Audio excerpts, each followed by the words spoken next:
पाकिस्तान में पहला vote of no confidence साबिक वज़ीर-ए-आज़म इमरान खान के खिलाफ कामयाब हुआ, लेकिन ये कहानी थी क्या? इसकी तहें और परतें आज भी कुछ लोग बता रहे हैं। इस हवाले से सीनियर कानूनदान और वकील एतजाज़ एहसन की जानिब से एक बयान दिया गया है। उस रात अदालत खोलने का हुक्म कहाँ से आया था? प्रिजनर वैन किसने भिजवाई थी? क्या ये फैसला सिर्फ उस वक्त के चीफ जस्टिस उमर अताब बंदयाल का था या फिर उन्हें भी कहीं से डिक्टेट किया जा रहा था? इस हवाले से एक प्रोग्राम में बात करते हुए सीनियर कानूनदान एतजाज़ एहसन की जानिब से बताया गया कि उस रात जो हुक्मनामा भिजवाया गया था वो जनरल बाजवा की जानिब से भिजवाया गया था। उन्होंने ही चीफ जस्टिस से ये कहा था कि आप अदालत खोलिए और अभी के अभी इस वोट ऑफ नो कॉन्फिडेंस यानी तहरीके अदम एतमाद को कामयाब करवाना है। चलें, अगर जज आ भी गए तो पार्लियामेंट के बाहर जो प्रिजनर वैन भिजवाई गई थी ये बुलाना तो किसी जज का काम नहीं है, ना ही चीफ जस्टिस प्रिजनर वैन को बुलाया करते हैं। एतजाज़ एहसन ने कहा कि ऐसे में वो प्रिजनर वैन भी जनरल बाजवा ने भिजवाई थी। अब सवाल ये पैदा होगा कि जनरल बाजवा ये सब कुछ मैनेज क्यों कर रहे थे?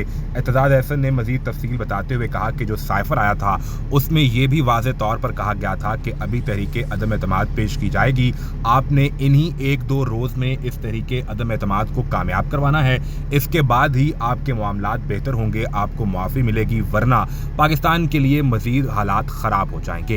एतजाज़ एहसन की जानिब से बताया गया कि अगर कोई ये समझता है कि उस रात जो कुछ हो रहा था वो आइन और कानून की बालादस्ती और हुक्मरानी के लिए हो रहा था, तो ऐसा कुछ नहीं है। मैं पहले भी ये जानने की कोशिश कर रहा था, इस जुस्तजू में था, ये सवाल पूछ रहा था कि आखिर उस रात अदालत खोलने का हुक्मनामा किस तरफ से आया था? क्या ये चीफ जस्टिस का अपना फैसला था? अगर ये उनका अपना फैसला होता तो प्रिजनर वैन मंगवाने की क्या जरूरत थी? वो खुद सुप्रीम कोर्ट पहुंच जाते।